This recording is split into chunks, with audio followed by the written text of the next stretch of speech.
Welcome back to the program. Joining me now, Liberal MP Craig Kelly and Labor's Patrick Gorman. Gentlemen, great to see you both. Craig, first to you on the intervention by your colleague, a wonderful and respected military service that he had in his career before entering Parliament. He's also the chair of the influential Joint Committee on Intelligence and Security, so his words do carry weight. Did he go a step too far in making the comparison with Nazi Germany, though? Look, I think reading Andrew Hastie's article, I think he's perhaps been taken a little bit out of context. My interpretation of what he was actually comparing was Australia's attitude that sometimes you are lax to what the French attitude was back in the 1940s, rather than making a direct comparison with China, with what happened in Germany back then. So I don't think that's the point that he was actually making, but that's the comparison that's been drawn and some of the inferences people have drawn from, which I think was not the intention of Andrew's article. There's a lot of what he said that I think many of those in the security agencies in this city in Canberra would agree with, but I guess whenever you make even a passing reference to the Nazi regime, it certainly is going to attract a bit of attention, isn't it, Craig Kelly? It is, but he was more looking at Australia's attitude rather than actually making a direct comparison between the two. And look, they're right that we should have some concerns about China. Look, their economy's done enormously well over the past couple of decades, but they are still a totalitarian state, and we've seen throughout history that totalitarian states are more likely to be militaristic. We've seen China's claims on the 9 Dash Line, their militarisation of atolls in the South China Sea. Our relationship with China is very, very complex. It's one that's got to be handled with great care, but we shouldn't refrain from sometimes saying that there are real concerns that we have. The Foreign Minister was obviously more diplomatic, as you'd expect. In her statement, Patrick, she said, as I've said, there are differences from time to time. We should not let our relationship be defined by those differences, said Marise Payne. Rather, we will continue to manage the relationship in Australia's best interest. She went on to say in this statement, an Indo-Pacific that is free, open and prosperous is overwhelmingly in our interests and those of our partners in the region. We will continue to work with our partners to maintain those vital principles. So that was her statement. The Prime Minister also cautious not to endorse Andrew Hastie's version of this. Is he free as a backbencher to say what he thinks? Well, he's an adult and he can choose to say it as he thinks he should. I thought it was pretty extremist language from Mr Hastie, and I don't agree with the analogy that he's drawn. And I think if he wanted to make the policy points that he has tried to make, he could have done it without such a inconsiderate comparison. I'm not surprised at the comments of the Prime Minister or the Foreign Minister. In effect, what Mr Hastie has said is there is a huge policy vacuum from this government on China. It was also a bit of a whack. When I saw these comments this morning, the first thing I did was go and grab Julie Bishop's Foreign Policy White Paper from 2017. What Mr Hastie has said is that the government's policy and approach to China is wrong. And I think that's the thing we should be discussing is he right that the government doesn't have the right settings for the relationship with China? I don't agree with what he said, but it was a pretty big whack at the Prime Minister and the current and the former Foreign Minister. He also reflects, though, as I said, the rhetoric might be a bit stronger, Patrick, but the message, I think, is in line with many within the security apparatus in Australia. You'd agree with that? Well, what I would agree with is that we should always act in our national interest. And we should also accept that China and any other nation will act in their economic and political interests.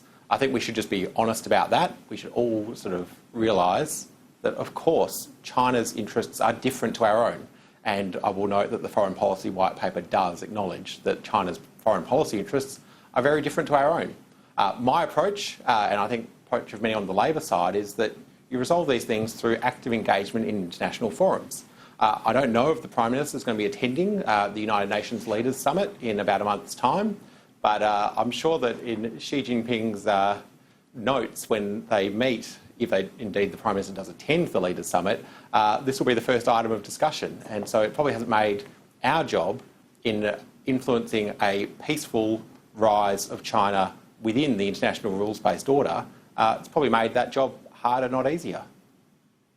Well, yeah, he is attending that, incidentally. After the Prime Minister has the state visit to Washington, he will be attending that Leaders' Summit in New York. So that is an opportunity where they might well have it'll be a meeting on the awkward. sidelines of that. Yeah, it could well be. If you take the language from the embassy, Craig Kelly, the spokesperson for the embassy to Australia, said, "We strongly deplore Andrew Hastie's rhetoric on China threat, which lays bare his Cold War mentality and ideological bias. It goes against the world trend of peace, cooperation and development." He said, the spokesperson says, "History has proven and will continue to prove that China's peaceful development is an opportunity, not a threat to the world," is what the spokesperson said in response. What do you say to their concerns? Well, firstly, to the last part of their comments, I hope that they're right. We want to see China continue to be prosperous, strong and peaceful. But I think there's been some misinterpretation of Andrew Hastie's article today. And I think Andrew can clear that up. He can have direct talks with the ambassador himself and just clear up the misunderstanding so there's so it's clear what he was exactly meaning. Okay, well, let's see if that eventuates. Sorry, Patrick, you say? I said I think it was pretty clear what he was saying.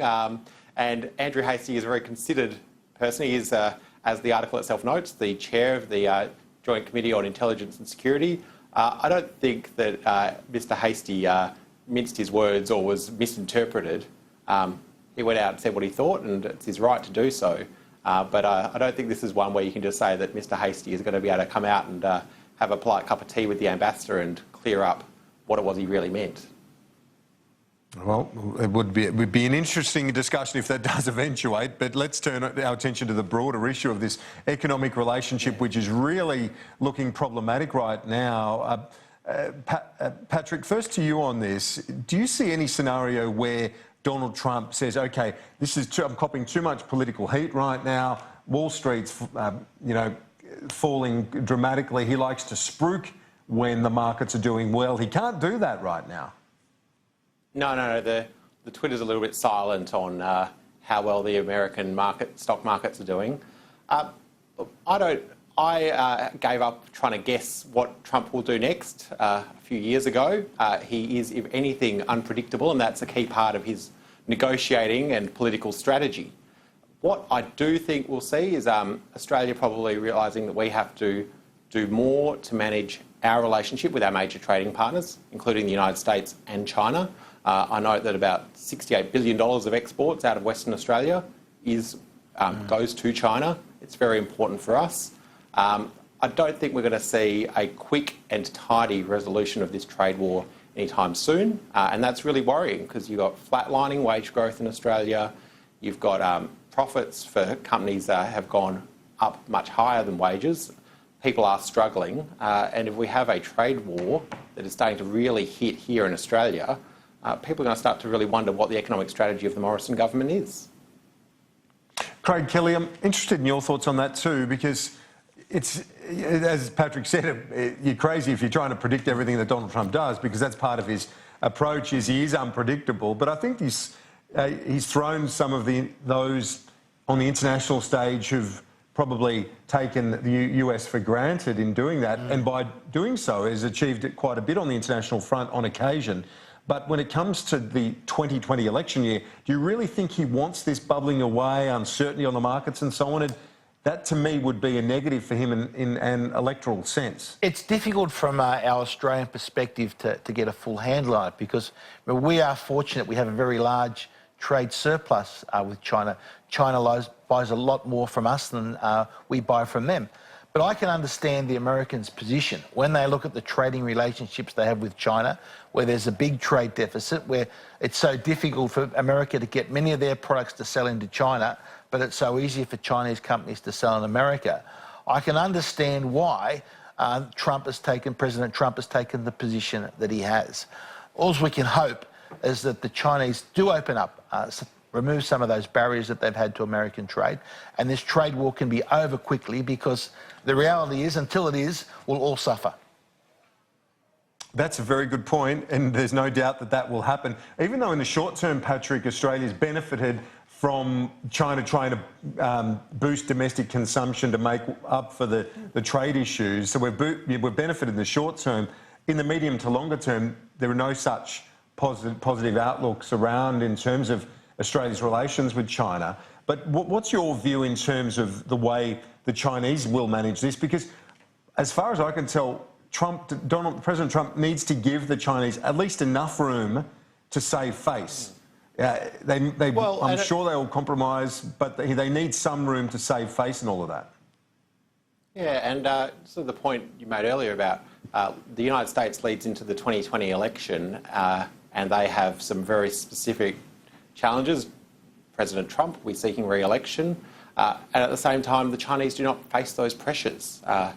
Having a Communist Party-controlled state means that they don't require that sort of immediate resolution, and that's one of the things that does create a real challenge for Australia.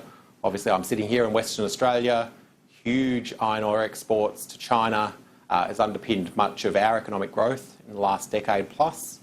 And I've got to say also, I think very proudly, many West Australian companies are pleased with the role they've played in helping China grow its economy and also lift people out of poverty. Millions and millions of people don't live in poverty, in part because of the iron ore and therefore the steel that Western Australia and other states have helped China produce. Don't forget that coking coal that goes with it, Patrick, as well. The iron ore is not much good without the coking coal to combine it to make that steel.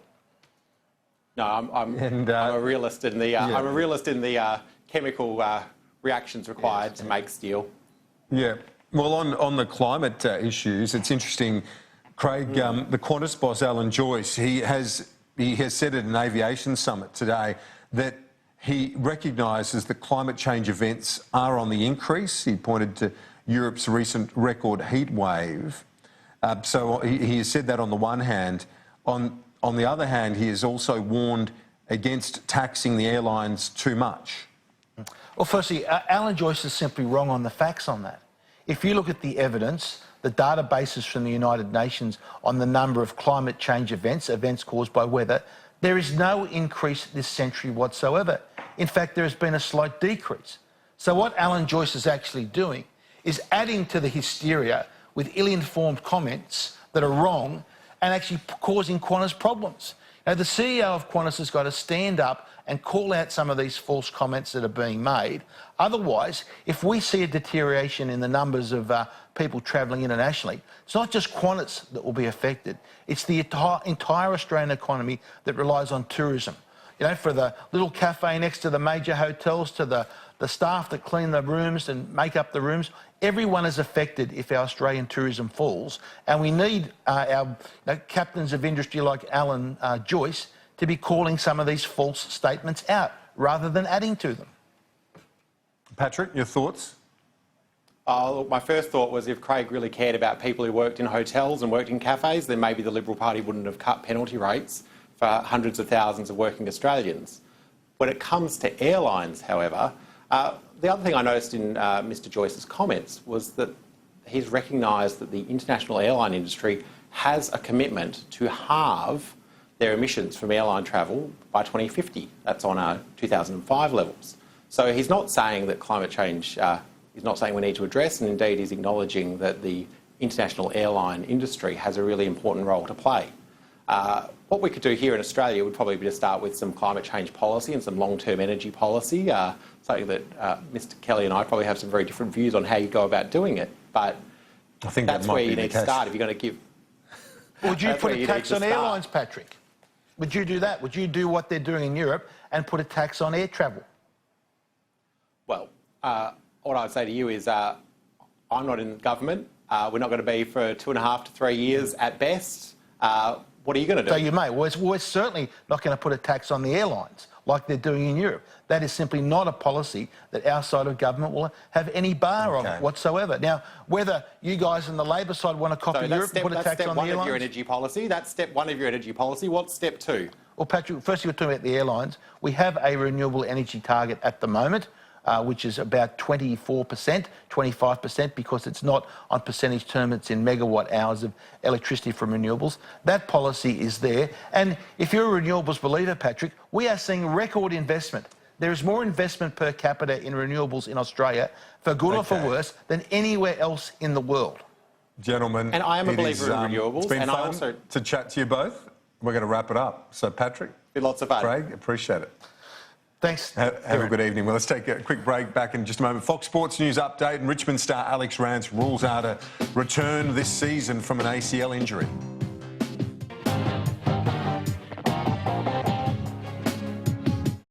Invest with Latrobe Financial, Australia's multi-award-winning wealth manager, returning 5.05% on a 12-month investment. Make your money work harder for you. Call 138010. There's a lot of pluses when you finance with Nissan. 3 years free service, plus up to $4,000 deposit on us, plus our standard 5-year unlimited kilometre warranty, plus it's only at Nissan.